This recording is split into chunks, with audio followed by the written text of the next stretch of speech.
Kesuma kabaja Kenya kanarraa Katelo jedhama guutuu isaa innu of ibsamee isaatti isin dabarse. Maqaan koo Katelo jedhama. Barataa Agiraamaa Saayinsii Teekinooloojii Yuunivarsiitii kan baradhu muummee barnoota Applied Chemistry sadaffaadha. Akkuma asitti argattan inni kun hiriyaa kiyya nama jaalladhu nama dormii tokko waggaa lamaaf amma wajjin turaa jirru jechuudha.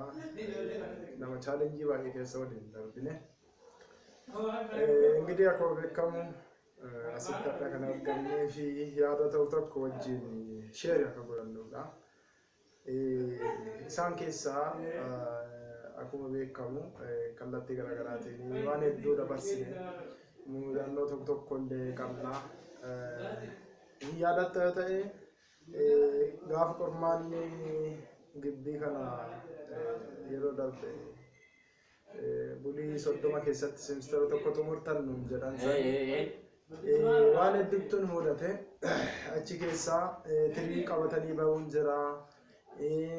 Tirii san immoo diraanfattee deemtee ni dormitti fiduun jira. Meeshaa ittiin dhugdu. Meeshaa ittiin dhugdu immoo bakka biraa godhuun jira. Waan baay'ee dabarsine ingidihi. Tension, yeah, plus tension. Mangalila presentation wanni jedhamaa jira. Actually, isuma kana yoo jedhu wanni ani isinitti himuun barbaadde tokko akkuma isinitti himetti jira.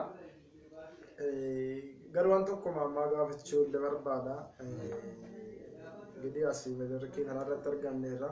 Gidduudhaan namni kun Maayiles Munuura jedhama. Namni hin beekne jiraate namni kun nama cimaa kitaaba isaa dubbisa nama danda'ametti.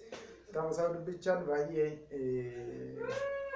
nama fayyada isin jijjiira jedhee yaada. Namichi kun amma kitaabota 70 kitaaba baay'ee barreesseera. Kitaaba isaa keessaa kitaaba Understand Your Potential jedhu jira. Release Your Potential kan jedhu jira. Kitaabonni hedduun kitaaba afaan Ingiliffaa fi afaan Oromootti hiikamanii jiran. Boleessi keenya eebbisaa baay'isaa baay'ee kitaaba kana hiikeera. Kitaaba kanallee itti fayyadamtan baay'ee isin gargaara. Kitaabni obboleessi keenya kunis barreesse ni jira. Kitaaba sanillee kitaaba sunis sin agarsiisuu dandeenya. Isas yoo isinitti tole dubbisaa. Baay'ee nama fayyadudha. Baay'ee nama fayyada jennee yaadnu. Mee kitaabicha san hanga inni fiduu walumaan kitaaba baay'ee bareedaaf ajaa'iba. Hojii adda addaa barnoota irra osoo jiru kitaaba tokko kitaaba uummata kiyyaaf jedhee kan qopheesse Katelo Oddo barataa Yuunivarsiitii Saayinsii fi Teekinooloojii Adaamaa yeroo ta'u kitaaba yeroo jalqabaatiif maxxanse qarshii nama miinee qarshii 25 qarshii 65 qofa. Mee kitaabicha sana walumaan baay'ee namatti tola yoo danda'ame iddoo hundatti hin argama. Bitattanii akka itti fayyadamtan isiniin jennaan itti beeksisime. Just kitaabichi isa argitan kana jireenya aggaamame jira. Asirraa akkuma hubattanu kitaabni jireenya aggaamame jedhu kun aggaamuun argachuu miti hiixachuunis qabu miti jedha. Kitaaba kana kallattii garaagaraatiin argachuu dandeettanii lakkoofsi bilbilaas jira.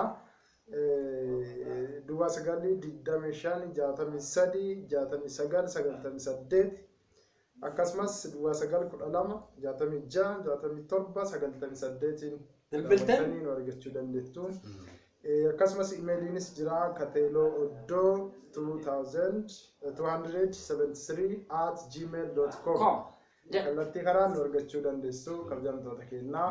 Kitaabichi la asitti la Katelo la isuma sadi la kanuma achi laabbatee jiru kana kitaabichi dubbisaa isiniin jenna.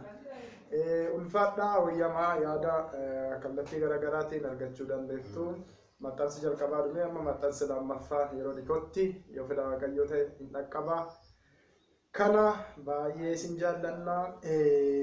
Isa tokko immoo akka yaadaatti koomediitti yoo isinii hime maraataa tokkottu turee jedhani namicha mucaa dureessaa tokkottu maraate beektaa? Ashii. Guyyaa eeganni maraate kan warri dureessa waan ta'aniif akkamitti mucaan kenna maraataa? Warra dureessaati. Mucaan maal dhabeeti akkamitti qalbii dhaba mucaan kenna jedhanii hin qabani. Mucicha qabaniituma egaa qabaniin duubatti maal dhabde maaltu si hanqatee maraatte jedhanii gaafatanii magaazina mana guddaa suuqii garaagaraa jechuun wantoota qabu giddu gala wayii bananii keessa kaa'an isa jechuudha. Kaza achi keessa taa'ee gurgura. So gurguruu guyyaa tokko maarree maraataan baay'een dhufe magaalaa keessa wal qabee gaafa maraataan baay'een dhufu innis bakka iddoo gurgurtaa kan gallakkiseetuma maraataa walitti makame. Walitti makame.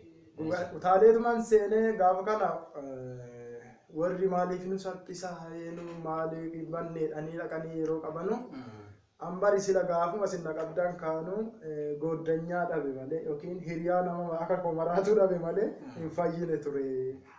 Soon fayyin gara eegaa kana maaliif jechuu barbaade dhaloonni baay'een hiriyummaa dhabuu fi namni taa'anii jiru jechuun kan silaa sochii barbaadan nama socho'uu dhabuu dhaanii sochii dhaabachiisan jiru waan ta'eef ka'aatii wal dadammassanii hojii gaarii hojjechuun dhaloota dhaalchisuun gara fuulduraatti tarkaanfachiisuu baay'ee barbaachisaadha. Yaada qabna. Akkasumas keessummaan keenya kabajaa balees nuti jaallannu gammachuu yeroo isaa asitti nuuf argamanii jiru. Baga nagaan dhufte siin jechuu barbaanna. Ayyee sindi baga nagaan nu hintaane. Kabajaan bakka teessuma halaatti dhuftee yeroo tokkoof kaameraa jala kan nuuf galtu kabajaan si gaafata.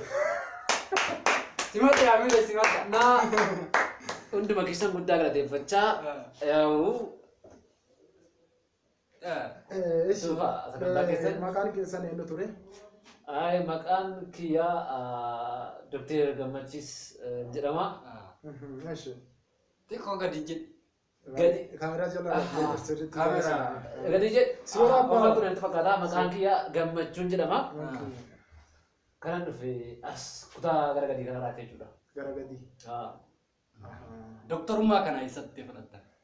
Doktorummaa kana gadi jedhi jennaan dhiisee ture. Yaa'u garuu jechuun waan jedhan fakkaata.